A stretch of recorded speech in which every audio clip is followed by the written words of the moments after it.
The story of this pandemic begins weeks before in December 2019. A mysterious lower respiratory disease appears in the city of Wuhan, the largest city in the Hubei province of China. On December 31st, 2019, the World Health Organization office in China receives notification of this unexplained increasing number of atypical pneumonias with severe respiratory distress. A suspected new invisible killer seems to be on the loose.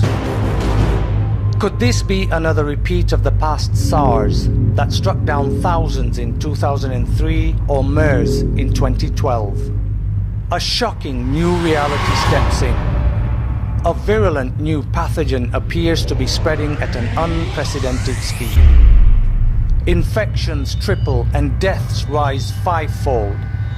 A lethal and highly transmissible disease of unknown cause is on the run. By the end of January 2020, a shocking global news is revealed.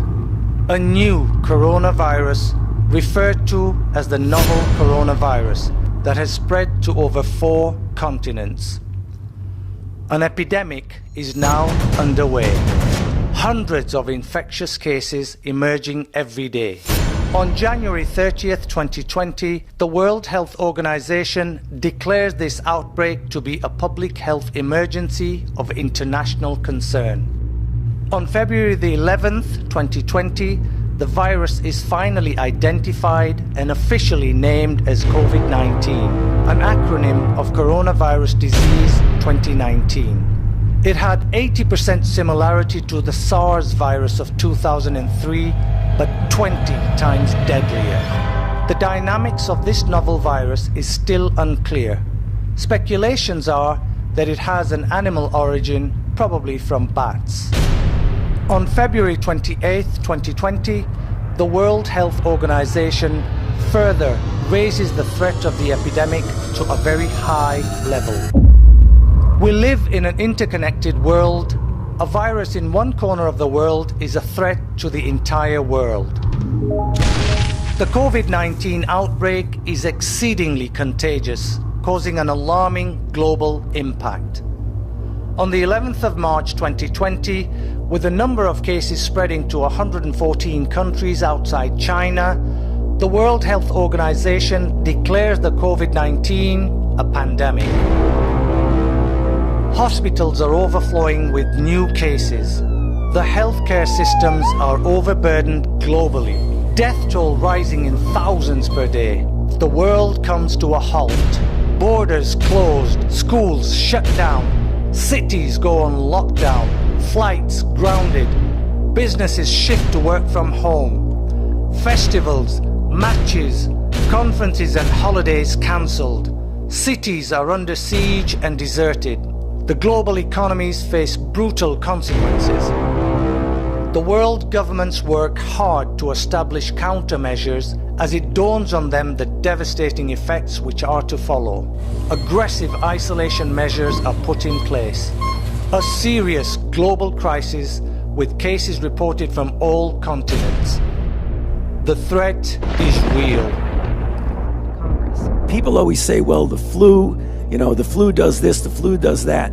The flu has a mortality of 0.1%. Sure. This has a mortality of 10 times that. This is a really serious problem that we have to take seriously. Scientists collaborate and work tirelessly, sharing real-time research on a global scale like never before.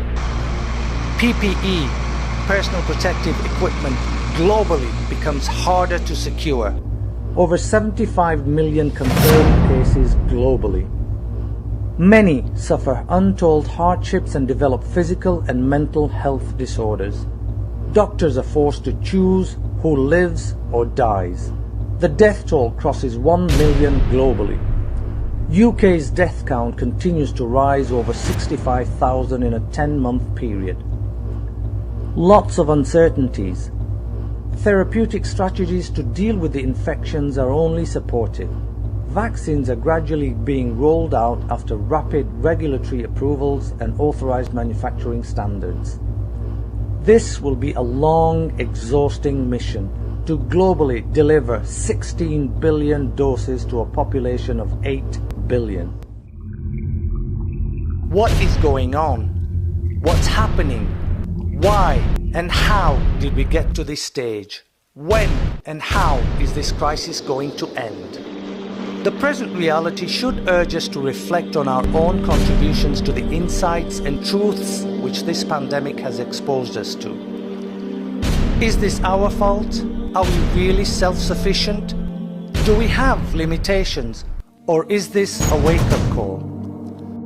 How prepared are you for these sorts of trials and tribulations in this transient world? This pandemic should inculcate within us humility and create an intellectual and spiritual awakening. Let us pause, ponder and reassess our priorities in this temporary life for a blissful eternal hereafter. Reason, learn, explore our purpose of life in the message for humanity.